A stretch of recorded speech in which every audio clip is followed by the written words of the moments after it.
जय जगन्नाथ पिला माने स्वागत करुच्ची उत्कल ट्यूटोरियल को आज वीडियो रे तुम मानकर जीव विज्ञान द्वितीय अध्याय जार नाम रही श्वसन यही विषय अभ्यास कार्यर प्रत्येक प्रश्नर उत्तर आलोचना करवा 12टी प्रश्न अच्छी समस्त प्रश्नर उत्तर मु तुम मान लिखिकी आनी उत्तर देखी जदि यही विषय को पढ़िन मु पढ़ेची यह उपर गोटे वीडियो अच्छी संपूर्ण विषय गोटे वीडियो रे देखि दियो जहा फल विषयटी क्रिस्टाल एंड क्लियर हो पार। तो प्रथम प्रश्न कौन रही देख मनुष्यर श्वासतंत्र नामांकिन चित्र अंकन कर नामांकित चित्र मनुष्यर श्वासतंत्र अंकन कर। तो चलो पिला माने एई भली गोटे अंकन करिवो एवं तार ना मध्य दब एटा हूँ नाक जहाँ को आम कौन कहे नासारंध्र नासापथ यहाँ हूँ कौन नाकर रास्ताटा नासापथ यहाँ हूँ ग्रसनी। तो यही तार चित्र मध्य दब चित्र सहित तार ना मध्य लिखिब वीडियोटी स्टॉप करके लिखिपार सरला। तो चलो 2 नंबर देखा कौन रही 2 नंबर रही विभिन्न प्रकार स्थिति रे श्वसन बेले ग्लूकोज अणु किपरि भाव भांगे रेखांकित चित्र अंकन कर यहाँ हूँ 2 नंबर प्रश्न। तो चलो यार उत्तर कौन लिखिबो पिला माने ग्लाइकोलिसिस ग्लाइकोलिसिस कौन ना ग्लूकोज 6 कार्बन विशिष्ट जितेबाला कोष जीवक पायुर्वेट 3 कार्बन विशिष्ट प्लस शक्ति अम्लजान अनुपस्थिति रे अम्लजान अभाव रे अम्लजान उपस्थिति रे तीनोटी जाकरे कौन कौन पिला माने किपरि भाव रे भांगे से गुड़िक ये लिखा जाइए तुम मैंने वीडियोटी को स्टॉप करके लिखि दियो एटा पढ़ेला बेले मध्य मु एई ग्राफ बा एई भली तुमको चित्र माध्यम रे पढ़ई थिली रेखा चित्र माध्यम रे एई भली भाव रे पढ़ई थिली जदि से वीडियो देखिन आउ थरे अनुरोध से वीडियोटी देखिनियो। तो चलो वर्तमान 3 नंबर प्रश्न को जीवा एटा को स्टॉप करके लिख पिला माने वीडियो को एठी स्टॉप कर लिख 3 नंबर प्रश्न कौन देछि संवातन और गैस परिवहन किपरि हुए लिख एटा पिला माने इंपोर्टेंट क्वेश्चन 2 नंबर टा इंपोर्टेंट 3 नंबर मध्य इंपोर्टेंट। संवातन कौन लिखियो पॉइंट आई संवातन 2 पर्याय विशिष्ट अटे यथा प्रश्वास और निश्वास फुसफुस मध्य को वायुर प्रवेश को प्रश्वास कहा जाए और फुसफुस रु वायुर प्रस्थान को निश्वास कहा जाए। जड़े सुस्थ व्यक्ति रे एही प्रश्वास और निश्वास हार मिनिट को 15 रु 20 थर प्रश्वास समय रे अंतपंजरा मांसपेशी संकोचन और उदार्य मांसपेशीर शिथिलन घटी थाए फलस्वरूप गंबुजा आकार मध्यछदा सड़क बा समतल होता है और पंजरा हाड़ आग को उठी आसे जितेबाला तुम मैंने निश्वास निय पिला माने सेतेबाला अनुभव कर तुम पंजरा हाड़टा ऊपर को उठी आसब। यापर कौन लिख यापर point number VI VII VIII यही तक लिखिपर यही पॉइंटा पिला माने कौन निश्वास एक शिथिलन प्रक्रिया अटे यही समय मध्यचदा यहीटा जदि चाहिए स्किप मारी पार किंतु मु कहि सबुतक लिखिनियो कारण ए सबुतक इंपोर्टेंट ही पॉइंट अच्छी वीडियो को स्टॉप करके लिख तापर गैस परिवहन को जीवा लिखि सार जो न लिखी आउ थे देखा वीडियो को स्टॉप कर एवं लिख। तो चलो गैस परिवहन को जीवा कारण ए बेसी पॉइंट नहीं 3टी पॉइंट अच्छी गैस परिवहन रे कौन लिख रक्तर लोहित रक्तकणिका जहाँ को आम कहे रेड ब्लड सेल हिमोग्लोबिन रे थाए यह अम्लजान ग्रहण करी ऑक्सी हिमोग्लोबिन रे परिणत हुए ऑक्सी हिमोग्लोबिन रक्त माध्यम रे शरीर प्रत्येक कोष निकट में पहुँचे कोष निकट में ऑक्सी हिमोग्लोबिन भांगी अम्लजान और हिमोग्लोबिन सृष्टि हुए यही अम्लजान कोष मध्य को प्रवेश करे और कोष मानकरू निर्गत अंगारकाम्ल गैस रक्त को चली आसे कोष स्तर में घटुवा यही गैस विनिमय मध्य विसरण प्रक्रिया द्वारा होता है कोषरू निर्गत अंगारकाम्ल गैस माध्यम रक्त माध्यम क्या माध्यम रक्त माध्यम फुसफुस रे पहुँचे और विसरण प्रक्रिया द्वारा रक्तरू फुसफुस कोटोरिका बाट दे वायुमंडल को निर्गत हुए। तो इसे जो अंगारकाम्ल गुड़िक कौन वायुमंडल को निर्गत होता है।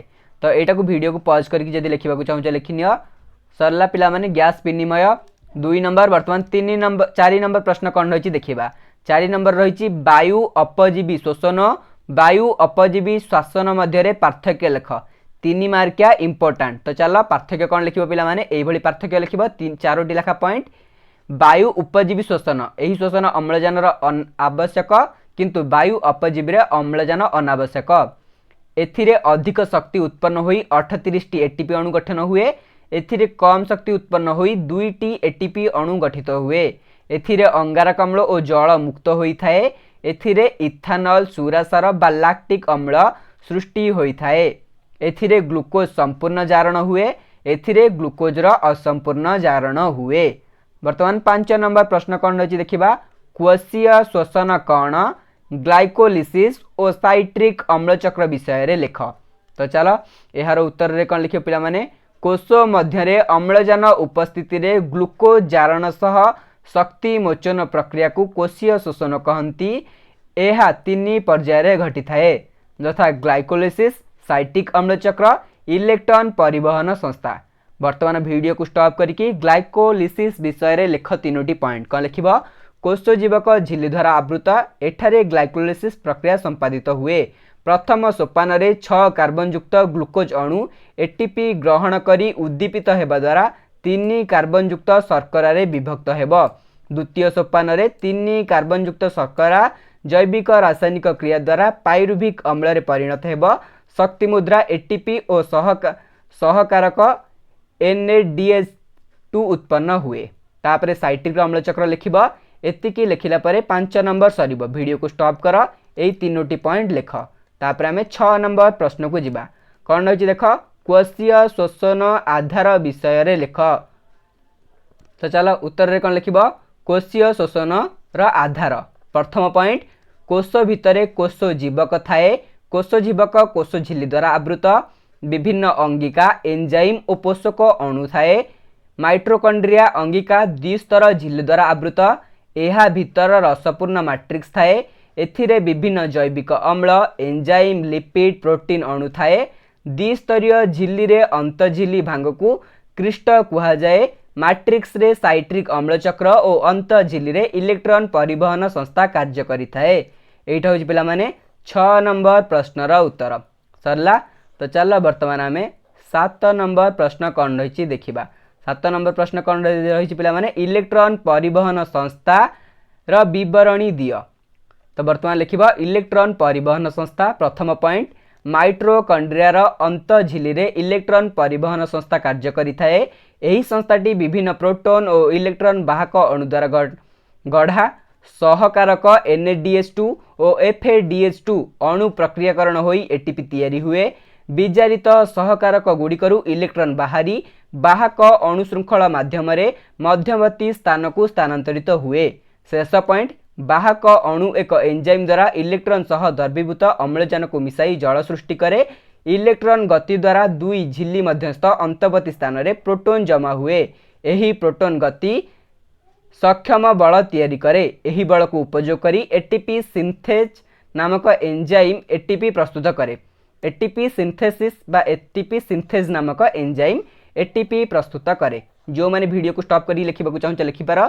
तो चलो वर्तमान 8 नंबर प्रश्न को जिबा। 8 नंबर कौन देछि गोटिए वाक्य रे उत्तर दियो। 8 नंबर क बेंग किपरि श्वासक्रिया करे। कौन लिखो पिला माने बेंग लाभा अवस्था रे गाली द्वारा पूर्णांग अवस्था रे मुख गहर फुसफुस द्वारा और शीत सुप्ति समय रे चर्म द्वारा श्वासक्रिया करे। तापरे ख नंबर प्रश्न कौन देछि देख उद्भिदर श्वसन प्रक्रिया किपरि संपादित हुए। कौन लिखिब उद्भिद विसरण प्रक्रिया माध्यम स्टोमाटा द्वारा परिवेश अम्लजान युक्त वायु सीधा सड़क पिला माने ग्रहण करिथाए। एटा कौन हम पिला माने एही बाट देई अंगारकाम्ल और अम्लजान गैस विनिमय करिथाए।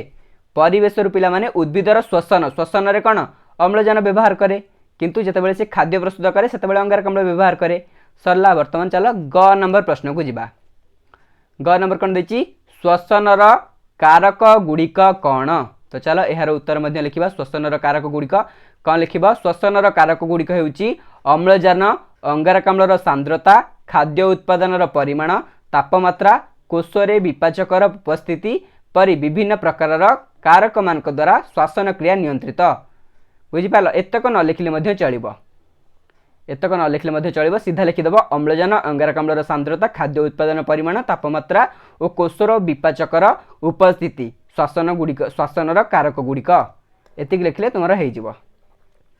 तापर चलो घ नंबर कौन देछि जैविक जारण कौन। कौन लिखिबो एंजाइम रो सहयोग रे जीवकोश रे जैव रासायनिक प्रक्रिया द्वारा खाद्य शक्ति उत्पन्न हेबाकू जैविक जारण कहा जाए। यहाँ पर 9 नंबर प्रश्न ग्लाइकोलिसिस उत्पाद कौन कौन लिखे पे ग्लाइकोलिसिस प्रक्रिया रे 6 कार्बन युक्त ग्लूकोज अणु भांगी 2 ରୁ 3 कार्बन युक्त पाइरुविक अम्ल एटीपी NADH2 परी सहकार रे परिणत होता है। बुझीपार तो 1 नंबर आंसर हो गला। वर्तमान 9 नंबर प्रश्न को जीवा। 9 नंबर प्रश्न कौन देखिए पिला माने गोटिए शब्द रे उत्तर दियो। 9 नंबर क वायु अपजीवी श्वसन रे केतोटी एटीपी अणु सृष्टि हुए। तो पिला माने एठी वायु अपजीवी पचारिछि तो केतोटी 38 टी 38 टी। तापरे ग्लाइकोलिसिस कोषर केउठारे संगठित हुए कोष जीवक एटा कोन लिखा पिला माने कोष जीवक। तापरे कोन अछि देख केते बेले आम पेशी कोष रे अम्लजान अभावरु पाइरुवेट अणु भांगी केउ अम्ल रे परिणत हुए पिला माने बेले बेले देछि को अण रे लैक्टिक अम्ल रे परिणत हुए। एहा परे घ नंबर पृष्ठ कृषीय पत्र रे स्टोमाटा केउ भाग रे रही थाए स्टोमाटा पृष्ठ भाग रे रही थाए कोन लिखबो पृष्ठ भाग रे। तापरे परवर्ती प्रश्न कौन रही देख पिला माने मनीष फुसफुस मध्य को वायु प्रवेश प्रक्रिया को कौन कह जाए अर्थात तुम्हें जो वायु नौच ताको कौन कह जाए प्रश्वास पिला माने वायु नबा को प्रश्वास कह जाए। एहा परे 6 नंबर प्रश्न साइट्रिक अम्ल चक्र क्रोशर केउ अंगिकार होता है माइट्रोकॉन्ड्रिया रा मैट्रिक्स कौन लिखिबो माइट्रोकॉन्ड्रिया रा मैट्रिक्स। तापरे 6 नंबर इलेक्ट्रॉन परिवहन संस्था माइट्रोकॉन्ड्रिया रा केउ अंश रे होता है अंत झिल्ली रे होता है। एवं 6 नंबर प्रश्न कोशीय श्वसन केउ प्रक्रिया वायु उपजीवी और वायु अपजीवी श्वसन रे देखा मिले ग्लाइकोलिसिस कौन लिखिबो ग्लाइकोलिसिस। देख पिला माने जदि एगुड़िक तुमको भलरे देखा जाउनी कारण टिके गोलमालिया होइकी लिखा जाइछि एहार उत्तर मु कंसोलिडेटेड करिकी लिखि देछि। देख एठी हला उत्तर पिला माने क ख ग घ उ च छ ज झ ज पर्यंतर उत्तर सरला। वर्तमान चलो 10 नंबर प्रश्न को जिबा।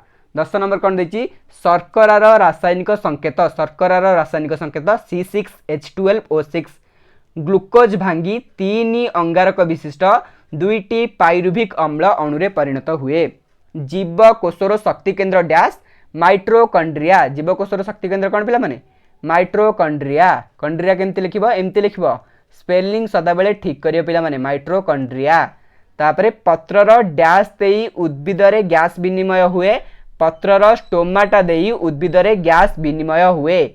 1 नंबर प्रश्न शीत सुप्ति बेले बेंग डैश द्वारा श्वासक्रिया करे चर्म द्वारा। तापरे 6 नंबर ईस्ट रे डैश किण्वन हुए ईस्ट रे सुरासार किण्वन हुए सरला। वर्तमान 11 नंबर प्रश्न को जीवा। 11 नंबर कौन देछि वाक्य रे चिन्हित रेखांकित पद बा शब्द पुंज को बदलाई ठीक वाक्य लेख। पिला माने एठी प्रथम प्रश्न कौन देछि मनीष फुसफुस रु वायु प्रस्थान को डैश कह जाए वायु प्रस्थान को लसिकाभा कह जाए किंतु सठिक कौन हम निश्वास कह जाए पिला माने लसिकाभा नुह यार सठिक हम कौन निश्वास। तो यही भली वाक्य को ठीक करके लिखिबा मु यार उत्तर लिखिकी आनीची।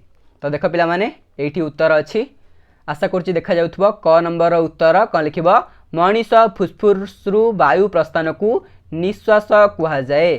ख नंबर उत्तर कौन लिखिबो मनीषर बक्ष गह्वर एवं उद गह्वर मध्य छदा द्वारा पृथक होइछि एटा कौन देछि मुख ग्रसनी द्वारा किंतु सठिक उत्तर हम मध्य छदा। ग नंबर कौन देछि देख पाइरुविक अम्ल एक 5 कार्बन विशिष्ट अणु आमे समस्त जानचे पाइरुविक अम्ल एक 3 कार्बन विशिष्ट अणु। घ नंबर कौन देछि हिमोग्लोबिन रक्तर अणु चक्रिका रे थाए भूल पिला माने हिमोग्लोबिन रक्तर लोहित रक्त कणिका रे थाए आरबीसी रे थाए हिमोग्लोबिन। तापरे 1 नंबर केउ प्रकार पत्रर उभय पृष्ठ और निम्न तल रे स्टोमाटा रही थाए सेही प्रकार पत्र को पृष्ठ कुशीय पत्र कह जाए पिला माने सेही पत्र को कौन कह जाए समद्वितल पत्र कह जाए पृष्ठ कृषीय नुह समद्वितल। यहाँ पर 4 नंबर कौन रही देख वायु उपजीवी और वायु अपजीवी कोशीय शोषण रे डैश कोशीय शोषण रे साइटिक अम्लचक्र परिचालित हुए साइटिक नुहे पिला माने कौन ग्लाइकोलिसिस परिचालित हुए ग्लाइकोलिसिस पिला माने टिके स्पेलिंग भूल अछि कौन लिखबो ग्लाइकोसिस ठीक अछि स्पेलिंग एही भली ही लिखिबो बुझी पारला। तो चलो 12 नंबर प्रश्न कौन रही देखा देची बहीटा आड़े दबा। प्रथम दुईटी शब्दर संपर्क को देखी द्वितीय तृतीय शब्द सह कौन हम तो प्रथमटा देखिए खाद्य नलीर द्वारा को गलेट श्वास नलीर द्वारा को कौन कहे मैंने ग्लटिस केमती लिख एमती ग्लटिस बुझीपार। परवर्ती प्रश्न इट्स ईस्ट सुरासार किण्वन पेशी है लैक्टिक अम्ल कौन लिख लैक्टिक अम्ल। माछ गाली द्वारा साप फुसफुस द्वारा स्वरपेटिका स्वर नियंत्रण करे अधिजुहा खाद्य नियंत्रण करे अर्थात कौ पटे खाद्य जीव ना वायु जीव सेटा नियंत्रण अधिजुहा करे। यापर शक्ति केन्द्र है माइट्रोकंड्रिया शक्ति मुद्रा है एटीपी। तो मुझे लिभे दूसरी तुम्हें मैंने जमी भल भाव में देखिपर देखिकी यू लिखिपर पे भिडटी केमी लगे कमेंट रे जनइब जदि भिडटी टी लंबा हो जाए कारण अनेक गुड़े प्रश्न ए अच्छी लंग क्वेश्चन। तो देखा परवर्ती भिडियो रे आज एतिकी। जय जगन्नाथ वंदे उत्कल जननी।